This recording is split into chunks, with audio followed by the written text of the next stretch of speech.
Di tengah pandemi COVID-19 yang masih melanda, terlebih adanya virus varian baru Omikron. Tetapi pemerintah Provinsi Lampung dan juga pemerintah Indonesia pada umumnya tentunya harus juga mewaspadai munculnya kasus DBD terutama di tengah musim penghujan saat ini. Karena bagaimanapun kasus ini juga turut mendapat perhatian karena termasuk juga penyakit yang mematikan. Kali ini kita masih dalam pembahasan dalam Bedah Tajuk Lampung Pos bersama dengan Bang Ago. Bang, tadi kita sempat bicara ya, bahwasannya ternyata untuk di Provinsi Lampung sendiri, Kota Bandar Lampung nih lumayan tinggi. Nah, dari pemerintah Kota Bandar Lampung tentunya sudah menangkap sinyal dari kasus DBD ini yang cukup tinggi. Lalu bagaimana? Apa langkah yang dilakukan oleh Pemkab Bandar Lampung? Ya, awal pekan lalu itu Wali Kota Bandar Lampung mengeluarkan surat edaran yang intinya untuk bagaimana pemerintah kota, masyarakat Kota Bandar Lampung itu mengantisipasi lonjakan kasus DBD ya di tengah pandemi COVID-19. Ini kita apresiasi ya karena memang Kota Bandar Lampung angka kasus DBD-nya cukup tinggi, 571 kasus ya.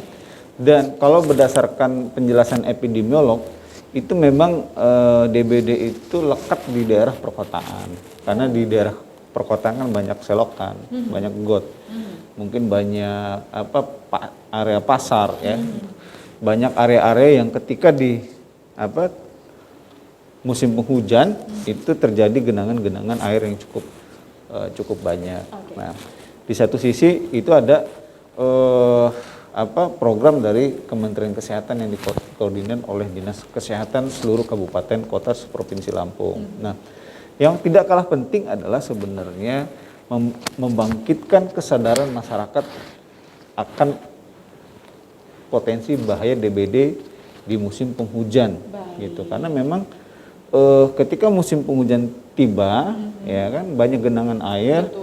Itu dapat menciptakan kondisi kita tanpa sadar hidup dengan jentik nyamuk. Baik, aduh banyak nyamuk nih gitu kan. Oh musim penghujan seperti sudah biasa ya, padahal kan itu harus antisipasi bahaya. Tanpa sadar kita tinggal dengan jentik nyamuk yang akan menjadi nyamuk. Dan apabila nyamuknya itu adalah Aedes aegypti, ya pembawa virus penyebab DBD ini, maka itu bisa membahayakan kita semua. Ya, makanya selain ada memang orang yang bertugas untuk menjadi jumantik, tapi di sisi lain masyarakat juga harus punya kesadaran ya untuk memantau kondisi lingkungannya, ya air-air yang tergenang, bak mandi dan sebagainya itu diberikan bubuk abate, ya kemudian bubuk abate, terus kemudian perkakas-perkakas, sampah-sampah di luar sana yang itu kondisinya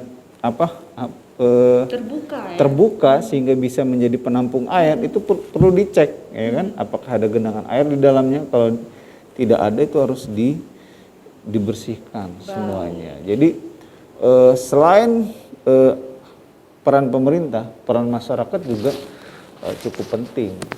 Ya betul sekali, karena bagaimanapun di rumah kita sendiri kita harus lebih sadar, lebih aware tentang hal tersebut ya Bang ya. Nah, dan termasuk DBD ini kan bisa dibilang adalah penyakit musiman juga sebenarnya karena datang di musim penghujan.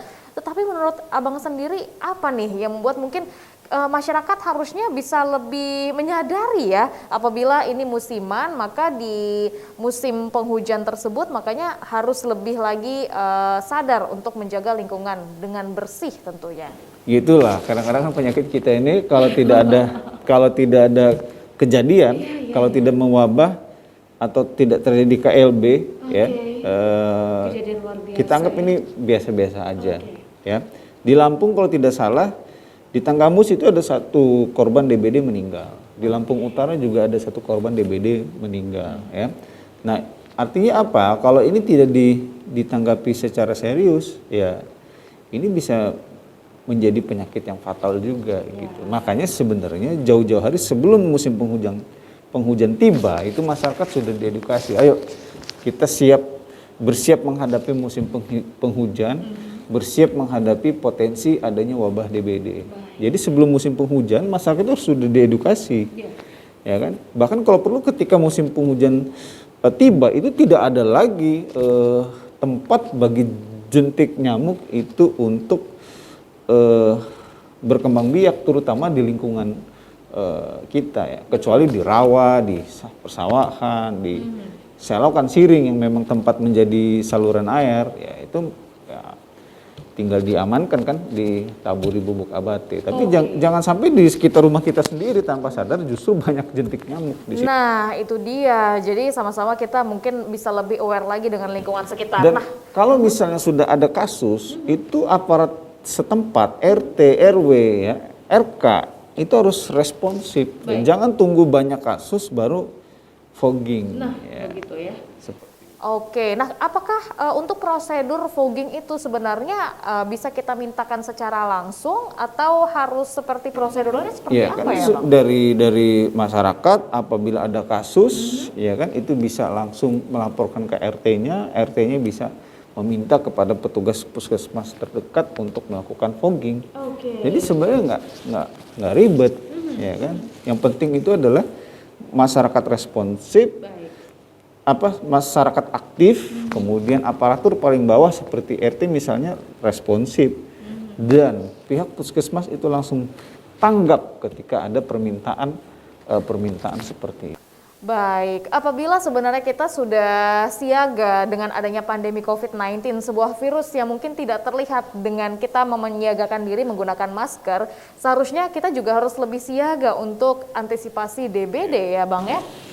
Betul, makanya di level selanjutnya setelah masyarakat, petugas, aparat pemerintah paling bawah, puskesmas, yang paling penting selanjutnya adalah layanan kesehatan yang harus siap merawat, ya, memberikan treatment kepada masyarakat yang memang mengidap kasus penyakit DBD. Apalagi ini masa pandemi COVID-19. Dan kalau tidak salah, tahun lalu itu Kemenkes juga mewarning, ya kan, masyarakat yang mengidap DBD itu ya ada kemungkinan juga gitu kondisinya lemah, ya kan, dan itu menjadi bahaya kalau dia terpapar COVID-19. Oke, tentunya kita harus antisipasi satu persatu permasalahan ini, tentunya dimulai dari diri sendiri supaya kita bisa lebih sadar untuk kebersihan lingkungan dan juga lebih aktif apabila ada kasus di lingkungan sekitar Anda dengan mendaftarkan atau juga dengan melaporkan kepada aparatur setempat begitu ya. Jangan sampai habis gelap terbitlah gelap selanjutnya. Jangan sampai setelah COVID-19 ya kita dihantui lagi oleh wabah DBD. Kalau bisa habis gelap terbitlah terang. Benar. Setelah COVID tidak ada wabah-wabah penyakit lainnya. Sehat semuanya, amin. Oke, terima kasih Bang Ago.